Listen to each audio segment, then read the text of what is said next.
Just a quick background for all of you. Unrehearsed Futures was born in the pandemic, but we have managed between the 4 curators to really keep it going in having conversations about theater and theater's relationship to what is an uncertain future. The first season was really about a response to the pandemic. The second season was more about what theater can be in sort of the future and what its relevance to society can be. But we found that the anchor points were constantly shifting because we were always sort of in a state of what we were calling permanent disruption and perpetual sort of change. And so from that point of view, we have actually really started to look at what was theater's, not theater's reaction to all of it, but how could theater sort of find a creative response to it, which was centered in its own way. And so we had a season around creating in the chaosmos, and we had really some interesting discussions and conversations and speakers there. And this season, we have taken a lot of those ideas, and each of the 4 curators, and you can see all of their chats on the Unrehearsed Futures website, which Falguni has kindly posted for you in the chat window. Falguni, we call her the Unrehearsed Futures overlord. You will see that we're really thinking about this Zapatista quote, which is, instead of starting a story by saying once upon a time, you start a story by saying there will be a time when. And it is almost asking us to reimagine the way we think about the future. And I found that really positive, a really nice reframing, and really allows us to start doing the dreaming. And one of my dreams is an exploration of how theater and theater practice can embolden democratic practice and participatory democracy. So it was with a great deliberativeness that I reached out to Ieva, and Ieva, forgive me, I have to have your help with the second name. Yes, my second name is Česnulaitytė. Okay, Česnulaitytė. Very well, yes. Really? Okay, not bad. Perfect. So Ieva Česnulaitytė, she's here. She's the founding head of research and learning at DemocracyNext, and she has basically been studying and working in the world of deliberative democracy, citizen participation, and I mean, we're in a world where we really feel less and less empowered when it comes to democracy. Yet in rehearsal rooms, especially in rehearsal rooms which are not directorial, but more of a devising or collaborative creation kind of rehearsal room where the script is not the thing, but let's work out this story together is the kind of rehearsal room dynamic. You see a lot of these elements of what I would think of as inclusive agency, as participation. And I was just hoping to hear many stories from Ieva's world. And that's why we've invited her in to provoke us to understand what actually happens in the world of participatory democracy. So without further ado, just a little bit of housekeeping. The chat window is a wonderful place where we can always put our thoughts, our responses, and questions that I will moderate. I will also probably ask you to come onto video and from time to time, if you want, to just ask your questions yourself. The first 10 or 15 minutes is Ieva with her opening remarks, me with some follow-up questions that come up. And then it really is, we go from this sort of conversation between the two of us to much more of a conversation. Just imagine that all of us are sitting in a room with chairs in a circle with cups of coffee in our hand and are ready to have a chat. Okay, so without further ado, Ieva, thank you so much for joining us. Thank you, Jehan, and thanks everybody for showing up. When I received your message to do this, I was quite curious actually of how can we weave this and the citizens' assembly, citizen participation, theater, and what are the common denominators amongst these things? So I'm very excited to be here today and to explore that a little bit further with you, which is, I think, will be quite fascinating. And you have just mentioned the phrase that they use for this podcast, for this work, which is there will be a time when, and I just was immediately thinking, what is that? How would I finish that sentence? And to me, it's there will be a time when democracy will meet our expectations and enable everyone to be part of taking decisions that affect our lives, all the while showing to us that everybody has, has value, has capability, and has the trust of others to be part of taking those decisions. So if I start a little bit from backwards, I come from Lithuania, and I was born 1 year after the collapse of the Soviet Union, and Lithuania was part of this oppressive system. And my main motivation of looking into citizen participation and citizens' assemblies is really, how can we build a democracy that justifies people's expectations? All those, when I think about all those Lithuanians that have died for freedom and democracy and the hope of democracy, and now we do have democracy and it's failing us in different ways. How can we improve that, and how we can make their sacrifices worthwhile? And so one of the answers to that in my mind is really by addressing some of the main elements of the crisis of democracy, which is a crisis of really representation, because a lot of different groups, minorities, women, others, are not necessarily included in public decision making and in the ways that we do it at the moment, which are predominantly elections. That's how we define democracy at the moment.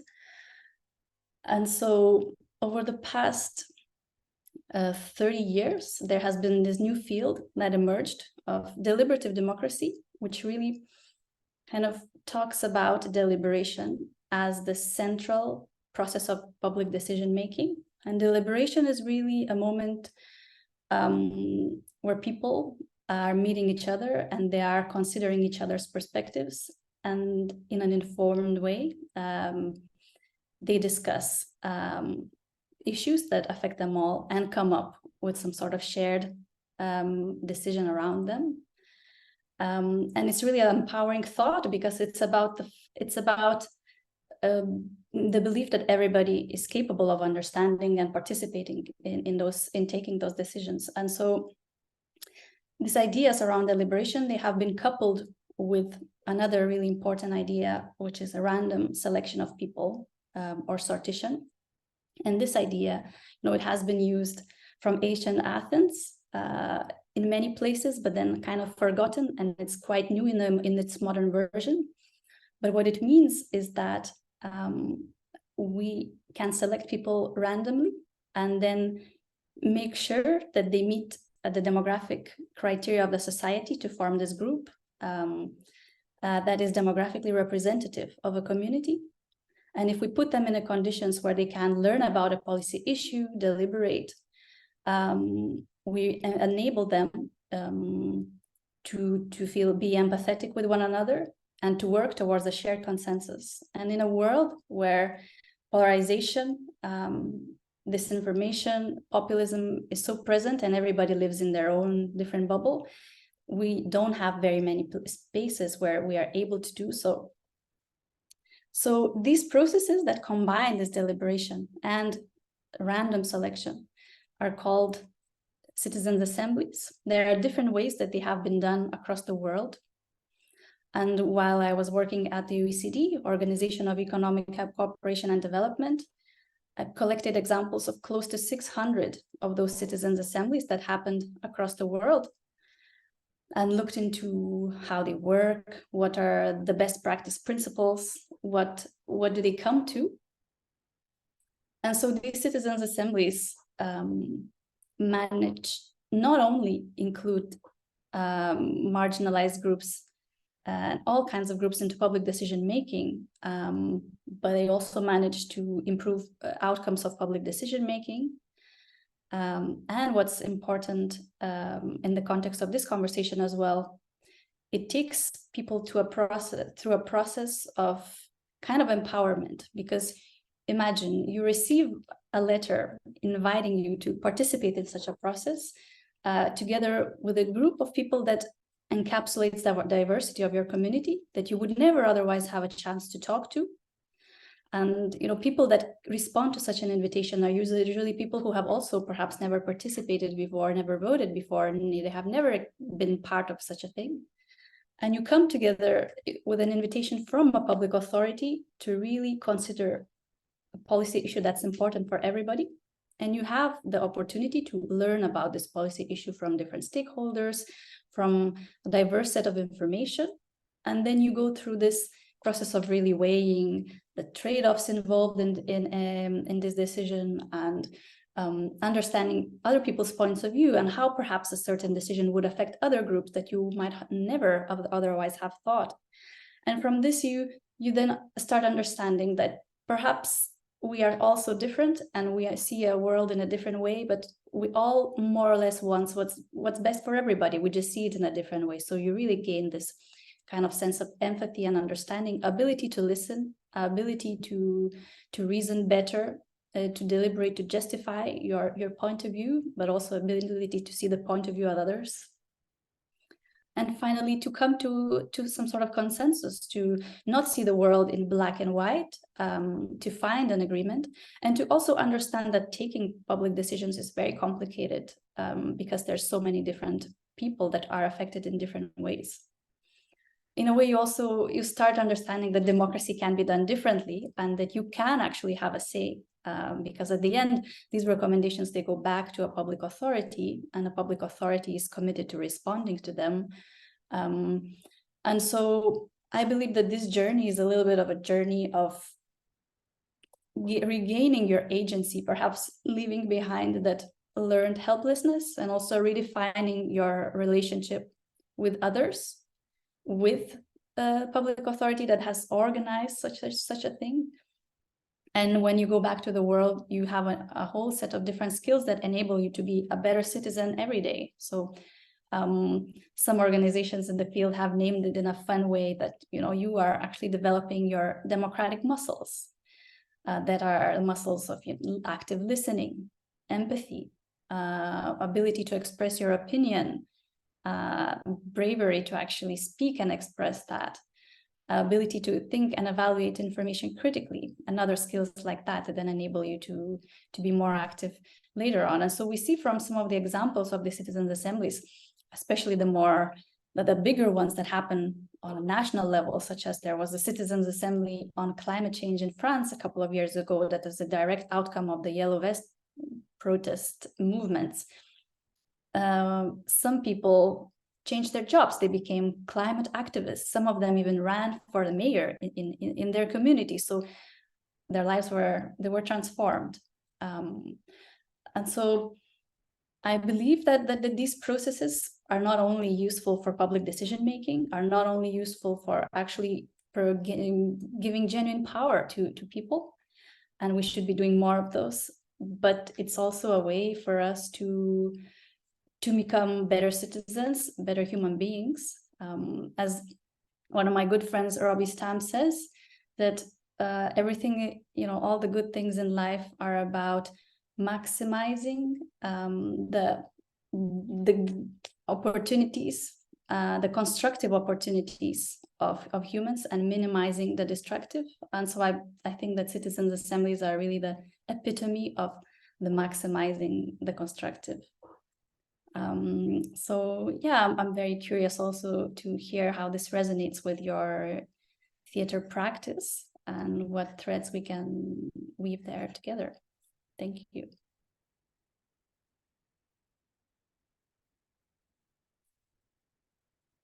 I see that something happened with the internet connection of our host. Yeah, So I think it's join in a moment. I'll just check it. All right.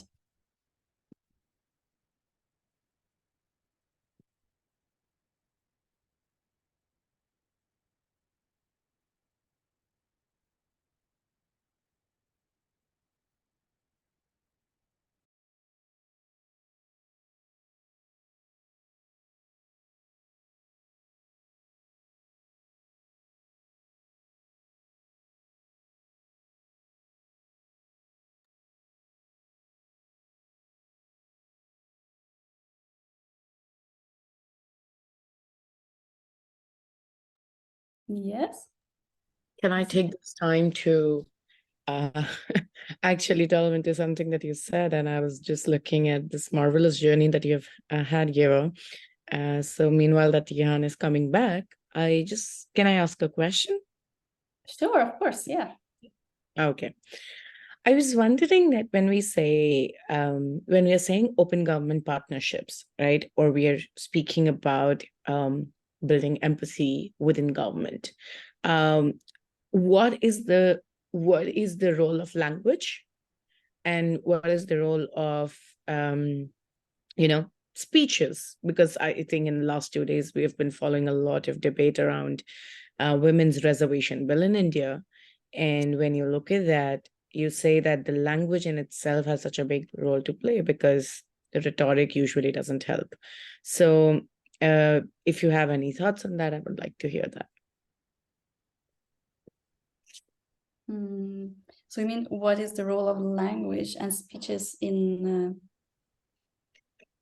talking about, like you were mentioning empathy and the open government partnership, right. like how usually governments are tuned to react to problems, and they may want to make us believe that they are empathetic.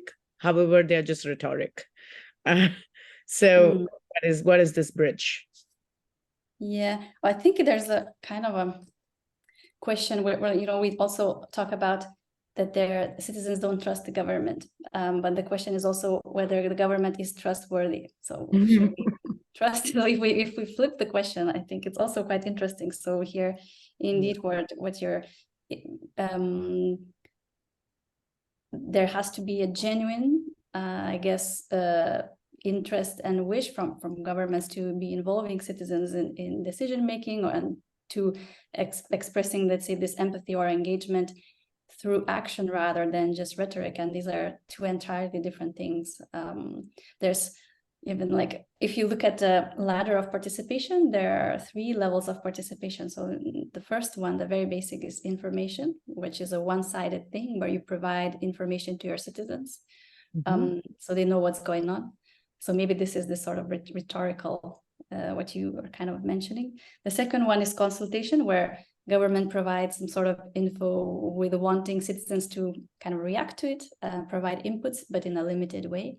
And then the third one is engagement, and citizens' assemblies are also part of this engagement. And maybe this is also more of, like, let's say, this empathetic kind of situation where citizens actually have the agency and the resources and time and opportunity and mandate provided to them to actually meaningfully engage. And so I feel like these are different, and governments are perhaps on different. They stop at the first. It's on a scale. Sorry. Yeah, they stop at the first level that you're mentioning. They stop at the information part of it, even if they do consultation. And I would love to learn from your examples on how consultative practices also ultimately lead up or end up being power equations where you're sure you were consulted, but ultimately the government does what it wants to do, and decision making has least amount of participation from the citizens. So in your practice and in your experience, and I don't want to take away the time because Jehan is back. So over to you, Jehan, because I'm so thrilled that you filled in with good questions. Sorry, moving to this is my cell phone now, unfortunately.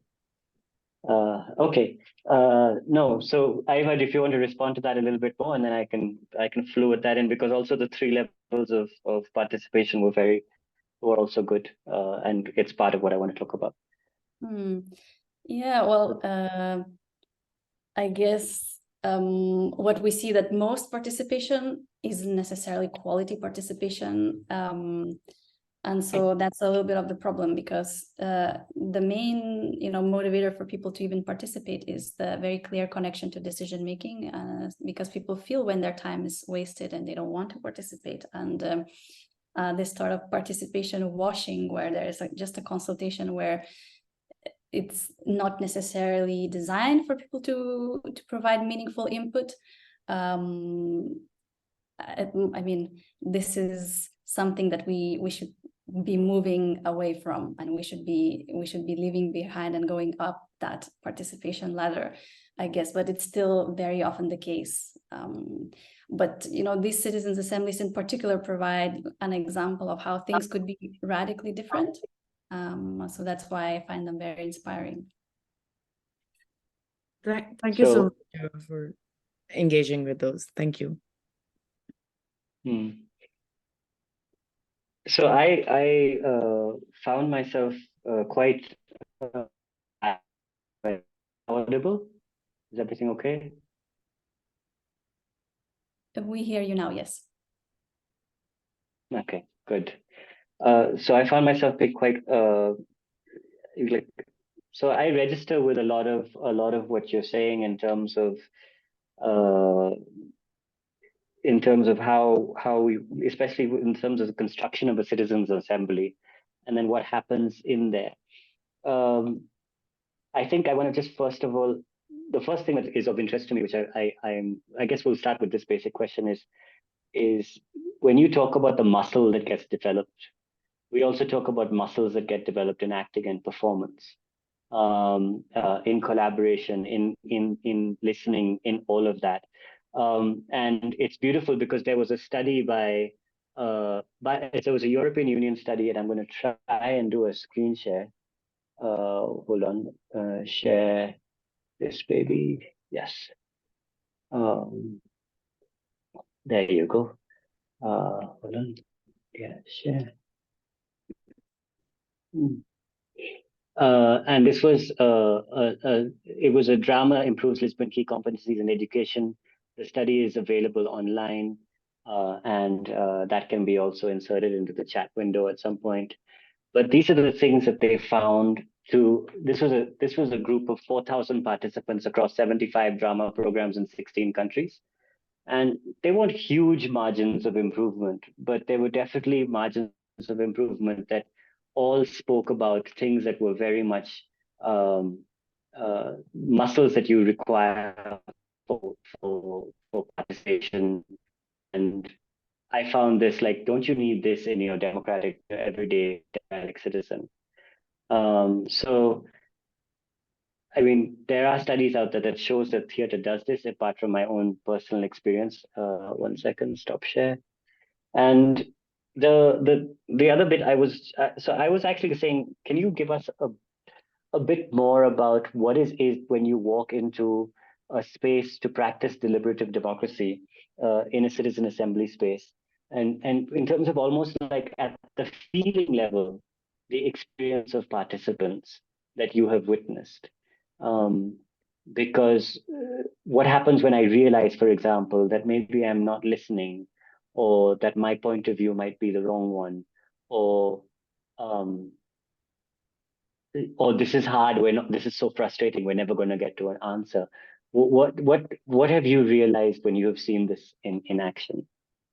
Well, I guess I can only share my observations because I was not a member of the assembly myself, which would be amazing if that would happen at some point. But I think there's a different thing. So in the beginning, there's a moment where you receive this invitation, and we see that people get quite excited, and there is this moment where you perhaps you're doubting, is this really, do I know enough? Am I capable enough to even join, to even take part in the citizens' assembly? Because, well, citizens' assemblies are comprised of people that have a demographic representation of a community in terms of gender, age, location, and some criteria that encapsulates a socioeconomic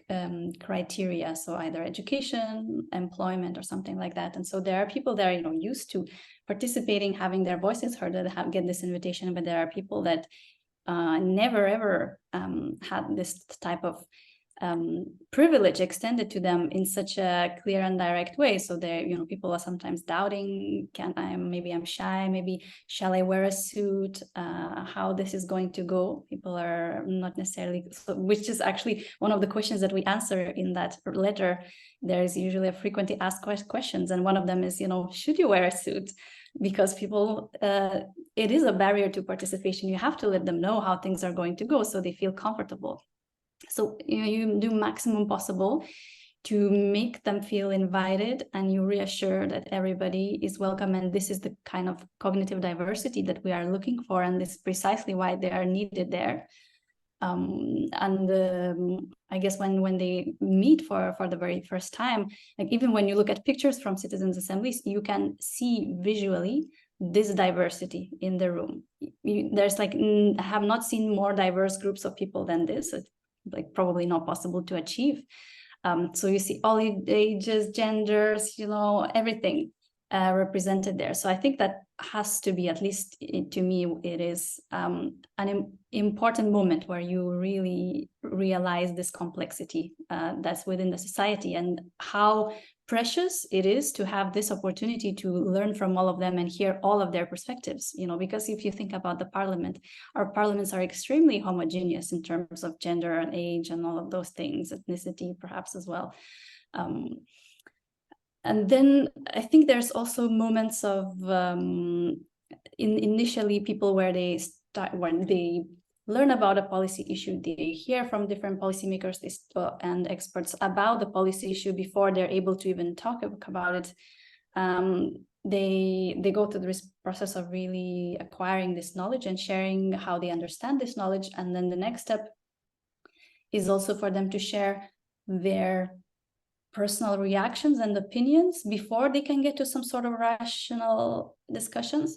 So some people have very strong opinions and reactions to different policy issues, because these issues are usually actually quite value-driven, quite complex, can be touching people personally. So you have this moment where people can get emotional in expressing their feelings. And after that, well, you need to make room for this, basically. And after those, they are heard, acknowledged, and this all of their opinions and are basically validated, you can move on to this moderated smaller group and then larger group discussions, where they start also developing some sort of shared understandings and recommendations. And there are facilitators in the group that really make sure that people there's not one person that overtakes, that has the loudest voice, because you have in the group people that need more encouragement to speak up, and you see that over time that they do, because they realize that the moderators really create that environment of trust and balance and make sure that everybody's voices are heard, which I think is really crucial. And it develops a certain dynamic as well of kind of the respect and a safe space. And then in the end, you also see in these longer deliberative processes sometimes that are on a national level, these citizens also get to speak to media. They come in, they step into their voice, into their opinion, they start feeling passionate about the specific issue, and they know that they know a lot about this issue and much more than anyone else. And so they even have sometimes this motivation that propels them to share with the broader public what are they discovering, that I am just a citizen like you, but I've learned so much and I know what we should be doing next, what we are agreeing on. So I think this is also an important element.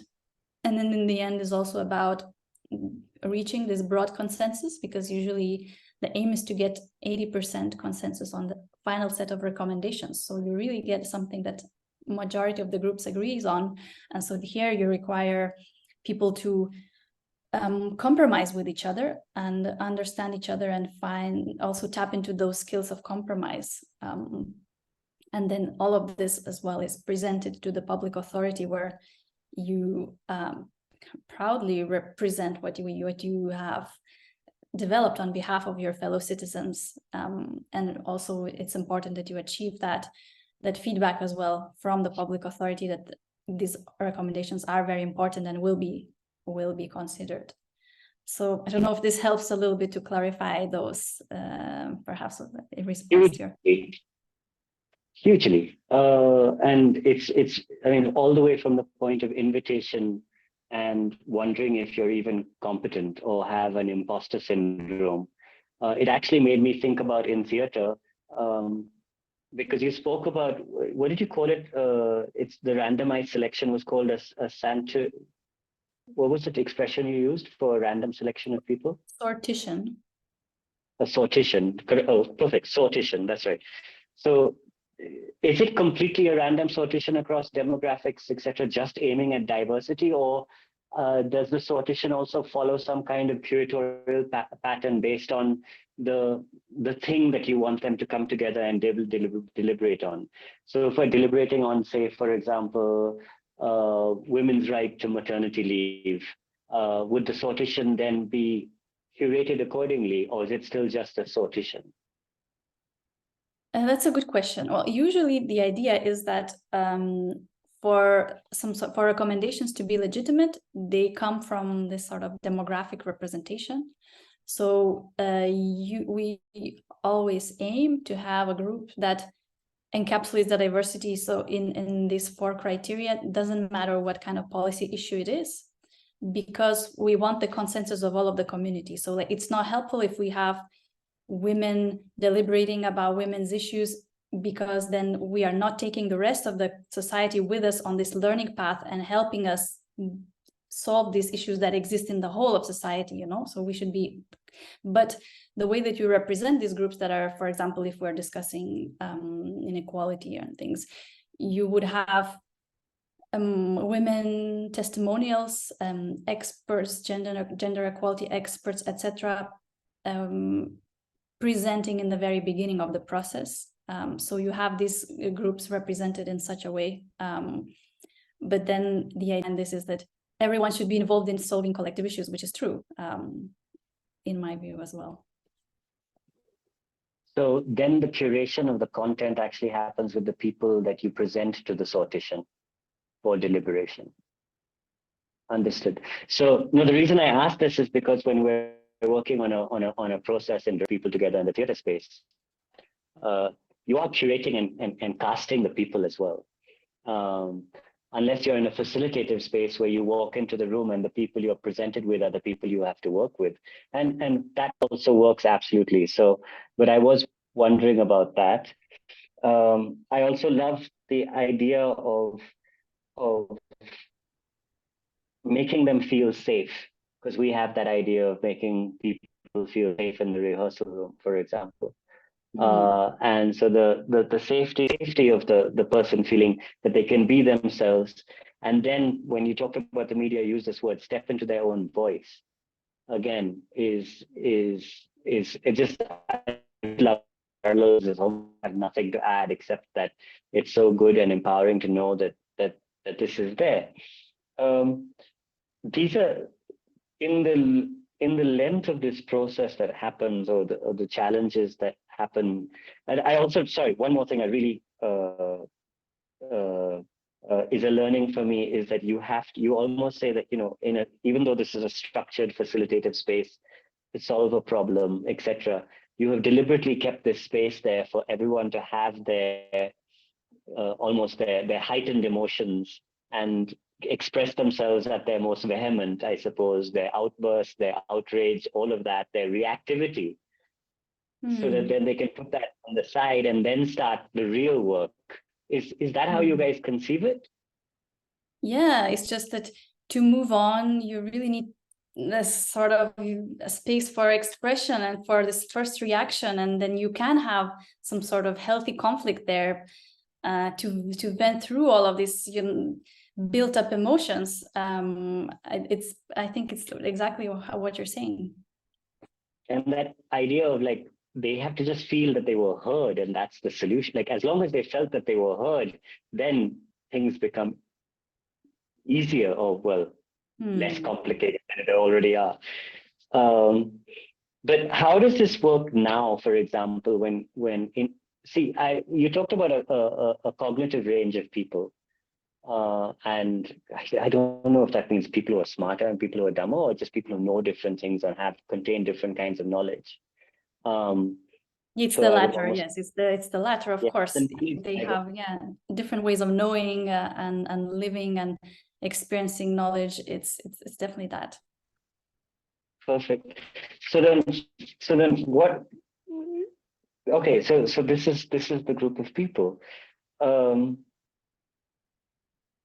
What's the biggest frustration, or what? No, two questions. And this is really about Well, look, we're trying to create, as you said, where you're here, there will be a time when democracy will meet my expectations. Right now, looking at it, it feels so far away because of all the forces at play, right? The forces of power, autocracy, the media.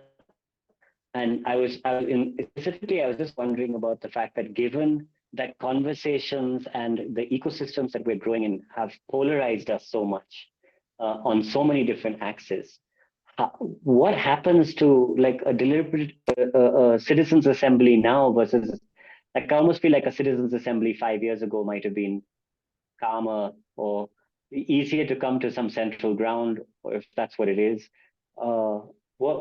What's happening when these people are coming in from highly polarized environments, where you've got everything from bigotry to othering to not recognizing yourself in the other person? Is it? I mean, I'm sure that's the quality of people coming in. They're not quality of people, but people are good. Human beings are good, but they're so affected. They're much more affected now than they were years ago, for example. Is my feeling. This is an instinctive feeling. Well, but what happens to your process, or what happens to this process? Yeah, I think that's a really interesting question. I mean, probably I don't know of any studies that compare something like that, so I can't really kind of say how it changed. But this is precisely, why we need such spaces, because at the moment there are no other space that I know of that allows for us to actually come together in such a genuine way and putting those differences aside, because there's such a rigorous methodology in these assemblies that enable you to do that. And in a way, we have learned so strongly to identify with certain things, and we're so polarized that we don't really see the way forward. And somehow we still see that at the moment in all of these assemblies, people can do that. You just need the right circumstances, the right conditions. It's not that this polarization, I don't feel that it has transformed us as individuals to such a point where it's hard for us to go back to empathy and understanding. I feel it's just about the structural environment that has conditioned us and put us in such small, tiny silos that we are only in those echo chambers and we are so polarized. But I don't believe, I hope maybe I'm kind of too hopeful that it has transformed our essence. I believe that our essence is really kind of there in the shackles of this polarization, and when given an opportunity to connect with others in a genuine way, we do so. And I think these assemblies show that this is still possible. So let me use another image because I'm curious, when you witness the citizens' assembly in practice, assuming that they've come in with the shackles or the masks or the veils, and there's this moment where something happens between the two of them or between the people in the room that allows them to drop this or unshackle themselves, or take the mask off. And I'm wondering, it's two sides of the same question. What do you think is the moment or the thing that provokes that to happen? And what do you think is the first thing that they recognize after that in the other person that allows them to have done this or move forward? It's a little bit of a convoluted question, but I'm just trying to explore that moment, from the moment of, oh wow, I can actually take this mask off. And now that I've taken this mask off, oh wow, this is the first thing I see or recognize. And I'm just wondering, what can you share something about an observation on that moment? Well, I hope I can do justice for this, because I really don't know kind of specifically, so I'm speculating, but I think that's a very interesting thing to think about. So I believe it's more about there's also a moment, maybe I haven't mentioned, where people, before they go into the deep deliberation, they kind of agree on their shared rules of how they will approach this and how they will work together. So they agree that they are working towards common good, so they can take off their individual hats or interest hats. So the aim is towards the common good, and they are, that they will be also very respectful of other people's opinions, even though they disagree. That if at any point they feel that there is some a situation where they can't move past it, they go back to these main values that guide their deliberations. So I think the ability for let's say the mask to come off is really this environment that is created, this sort of safer environment where they know that they can share what they really feel, and they believe that others want to also understand them, and that they want to come to a shared agreement at the end. So there is this intention, which is, really specific to deliberation, that is not the case in a debate in politics, where it's all about winning. Here, the intention is to come to a shared agreement, and to be able to do that, you have to understand the other has to understand you, and you have to go through this kind of a dance together to get to this shared understanding. And so I think this really, I don't know if there is this one moment where the mask kind of drops, but I think once they get it, what's the idea behind this process, slowly they feel it's safer and safer to actually express themselves fully, because it's a necessary condition for them to do their job well. And I guess this is what they also see, the main thing that they are able to see in others. This is like, that's why the magic of citizens' assemblies is that we all want what's best for everybody. We just understand it in a different way, and we also don't want ourselves to kind of be left behind. And so through such a process, some of these fears are also addressed. Yeah. Okay. So just a call out to the room. We are at the 45-minute mark. We do love to bring our conversation and have other people sort of put their inputs in. So if you have questions, you can either raise your hand, and Falguni will point it out to me in my chat window. Yuko, she's even said it. In the meantime, I'll keep querying. So we have one question actually. Okay. Yes, I just see that. Abhimanyu, come. Hi, Jehan. How are you? Hi, everyone. I recently graduated from school, and it was very interesting, the topic of this meeting. That's why I joined. At school, we had this one of our teachers come and tell us that, devising is a failed democracy. And I think but I sort of refused to believe that. And then afterwards, I think 2 months. So I'm working in this kids musical where we had this director, this formally trained director, who was constantly trying to keep the group together, where the issue of representation won't come up.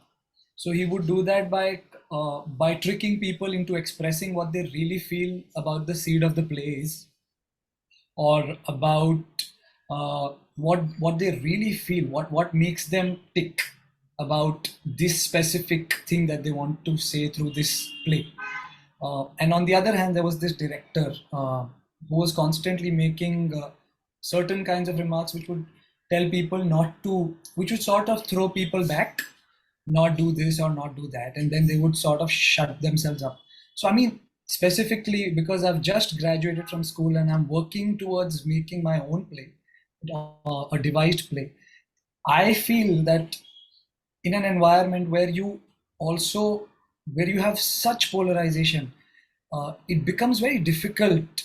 What I'm facing right now, it becomes very difficult to constantly stimulate actors with the seed of the play, so that they don't have, of course they have the ability, they have the capability, and they have the accountability to express, but it's sort of very hard to keep stimulating them. So I was hoping if you guys could also talk about stimulating people so that they are tricked into listening to each other, because that's what I went through and it really worked for me.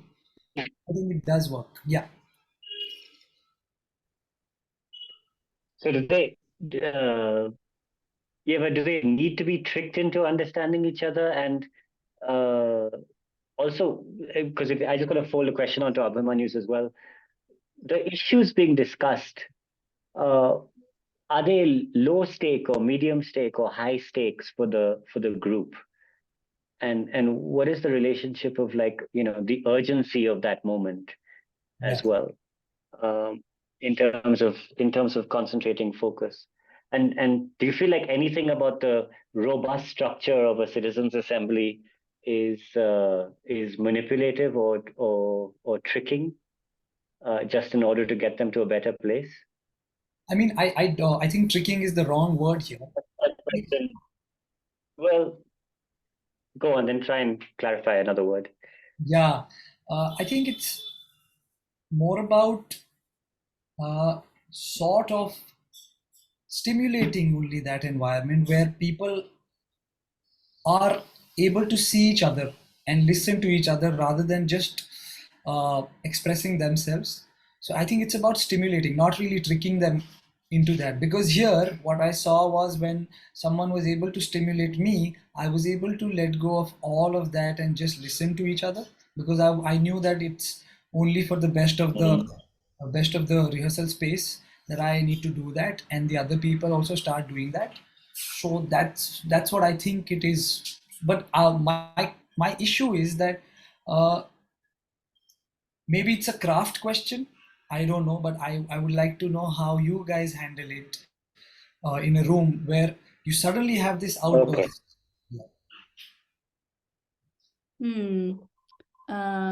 Yeah, I mean, I don't know how different or similar it is to a rehearsal room, I guess. But in this, I think it's maybe because the citizens' assemblies, they are limited in time and they have a very clear purpose, and a very clear agenda, and a very kind of rather structured moderation. This there is not a very much room for the motivation to go down, because it's a process that is just step by step taking you through this learning journey, through this deliberation journey, to this decision making journey. And because you have this expressed commitment by government to do something with those recommendations, you feel responsible to deliver good on behalf of other citizens and for their well-being. So I feel this really motivates people. So we see that actually, compared to other participation processes, citizens' assemblies have a very low attrition rate. People really show up, even though, some of those larger assemblies, like there was one in France on end of life that took place over 27 full days. I mean, not in a row, but it's a big commitment to be able to do that. And very few people, even when they have complicated family situations or something, perhaps they don't show up, but the participation rate is very, very high, just because of maybe that also appeal to their civic duty and responsibility to other citizens to do their best to provide the best possible solutions and recommendations for the government. So I think perhaps there's some difference as well with the theater room in terms of that, but I don't know, you tell me. Okay, thank you. Yeah, I would most definitely say that knowing what the seed or why we're all in the room is a very important part of the process, and reminding them of that. But also sometimes it's interesting because that's a group of actors who are used to acting, who have kind of knowledge of a system. But I am thinking about almost citizens' assemblies being just everyday people stepped through a process, like Ieva said. And what happens when you, say, walk into a rehearsal room full of amateurs or new people, people who haven't maybe been minded by what acting is or what theater is, and who are just open. And because they don't know, they trust the whole picture, and then it's a step-by-step thing. So that really makes sense. There's parallels in terms of everything you have spoken about so far. That I'm really just. I don't want to necessarily do a compare and contrast. That's not the idea of this talk. It's almost about just being informed and still mining you for information.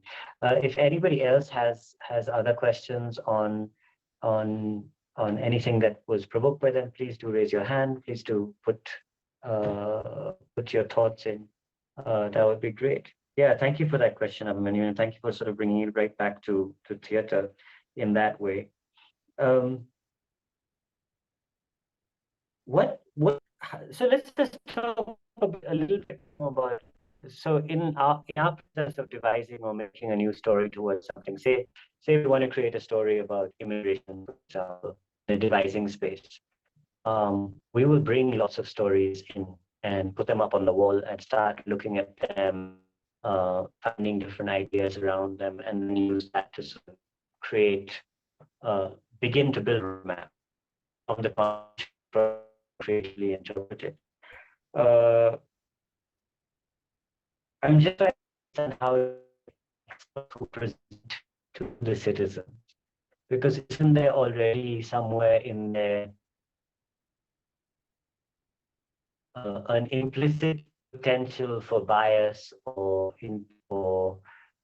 maybe I want my citizenry to go in this particular direction in the name of progress, or in my personal definition, or in our definition of progress. And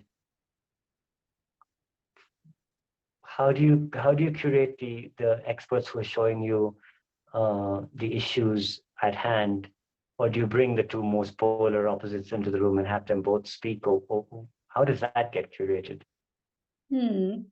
Yeah, that's a good question, and it's something that there's still a little bit of innovation also going on of how we approach this. But the idea behind is that you want this information package, either a group of let's say any kind of contextual information, or the speakers that present to citizens, to encapsulate the diversity of opinions and the dimensions through which the issue can be analyzed. And so you do make sure to bring some of the key stakeholders that perhaps have opposing opinions. So, for example, there was this very famous Citizens' Assembly in Ireland, where in Ireland 2016-2017 there was like there was a situation where their constitution was prohibiting same-sex marriage and abortion and things like that, and in order to lift the ban there had to be a referenda, and there was a very complex kind of situation where different parties, because of their party interest, did not want to tackle this issue, but it was very present in the society. So they have brought together this 100 randomly selected citizens to help them, overcome this polarization and disagreement in a society and figure out what to do. And so they had experts present to them that were, let's say, from a legal perspective, from a medical perspective, from a religious perspective, from ethical perspective, from a cultural perspective. So you really kind of make sure to encapsulate the diversity of opinions there, because it's not possible, like everybody is biased in some way, so you cannot have an unbiased information package, but you can encapsulate as much diversity as you can in a way. And usually if a citizens' assembly is on a national level and of a very kind of conscientious issue, you would have a separate committee that's comprised of, experts, academics, and sometimes even representatives of different political parties that is in charge of making this list to make sure that it is as unbiased as possible, because it's true that it is really the basis based on which then recommendations are being developed. And you usually have also this element where after this first stage of learning and hearing from these experts, citizens can have a moment to identify, is there some angle that hasn't yet been talked about? Are there some groups that they believe have not been represented in all of these speakers? And they have a chance to request those experts or those groups to present to them in the next session.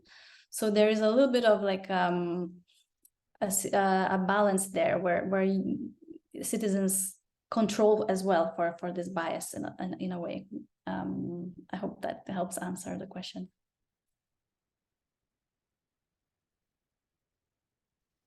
Yes, it absolutely does. Thank you. What happens when there's the 80%, 20%, you hit the 80%?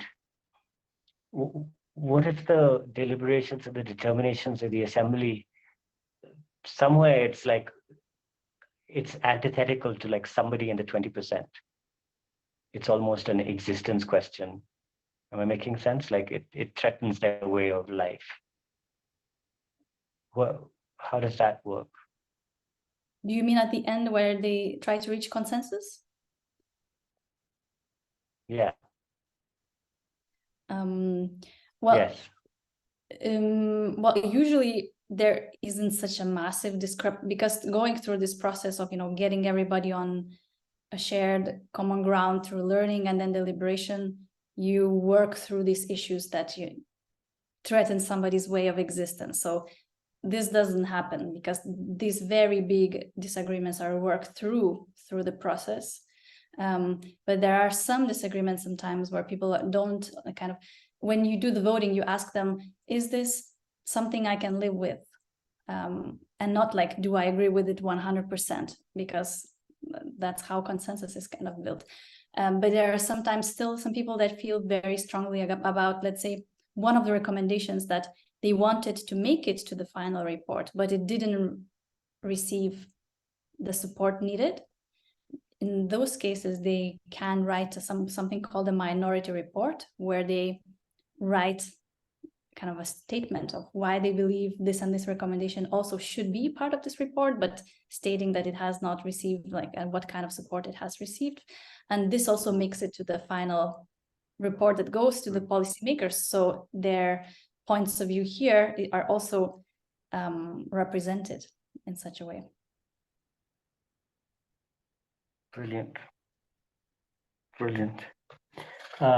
Great. So Gustav, Eleanor, Abhimanyu, Kamakshi, you're going. If there's anything else you guys would like to bring in, we're on the hour, which is a good time to sort of also stop the recording. So before that, I'll say thank you so much, Ieva, for this conversation and sharing your insights onto citizens' assemblies and where democracy lies. I do have one more question, which is, you are talking about citizen assemblies almost as a still it's a governmental initiative. It's a political initiative. It comes from the government. The government has created space for this level of participation and deliberation. There is a state infrastructure that is trying to hear its people. Mm-hmm. What happens when you have, and you also said, interestingly enough, that when you look at a citizens' assembly and then you look at the actual parliament, the diversity is not reflected, right? Mm-hmm. Yes. So in that sense, the government hasn't been as inclusive. Ultimately, was really open to its citizenry, then maybe this, at least that would be one force that would make a much more representative parliament and democracy as well. So I think so it's just that's just more of an observation. But what I'm thinking about is, say, in a country like India, or in a space like where we are right now, I'm just curious as to how what happens to a citizen that is not government initiated. What if citizens need to get their voice regardless of whether the government wants to get their voice or not? How would citizens' assemblies work in Brazil or in China or in Russia, or in India, or in South Africa? Well, there have been a couple of small citizens' juries on a local level in Brazil and in Mexico and in Bogota. So we see some experimentation. I deliberately chose these countries because they all are famous for having democratic autocracies. But yeah, it's true that you know, in some cases you kind of need to be careful in various contexts to make sure that, like, number one, if a government is not known for being open to its citizens and it's organizing something like this, make sure it's not, again, participation washing or something that actually aims to affect a public opinion in a certain way. It's also, I guess, about are people even willing to participate in a citizens' assembly organized by a government that they don't trust? So I think it's such situations, perhaps you can have, if you want to go a path of citizens' assemblies, but because, you know, in a way, they're not a silver bullet. There's other ways, there's activism, there's different kinds of participation. But if you wanted, let's say, to do a citizens' assembly in a context where government is not necessarily kind of trusted, you could imagine non-governmental organizations holding that space and running that assembly, that if those non-governmental civil society organizations do hold the trust of society as a kind of a mediator, I imagine.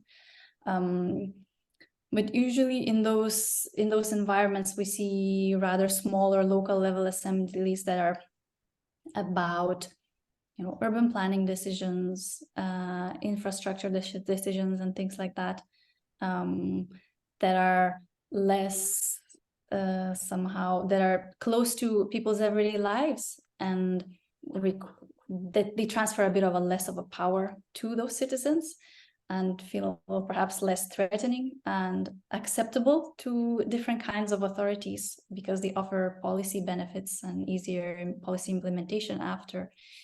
But my thinking is that also that even in such contexts, citizens' assemblies and citizen deliberation is valuable in a way that it helps strengthen those democratic muscles, and hopefully also help strengthen our resilience to autocracy and democratic backslide.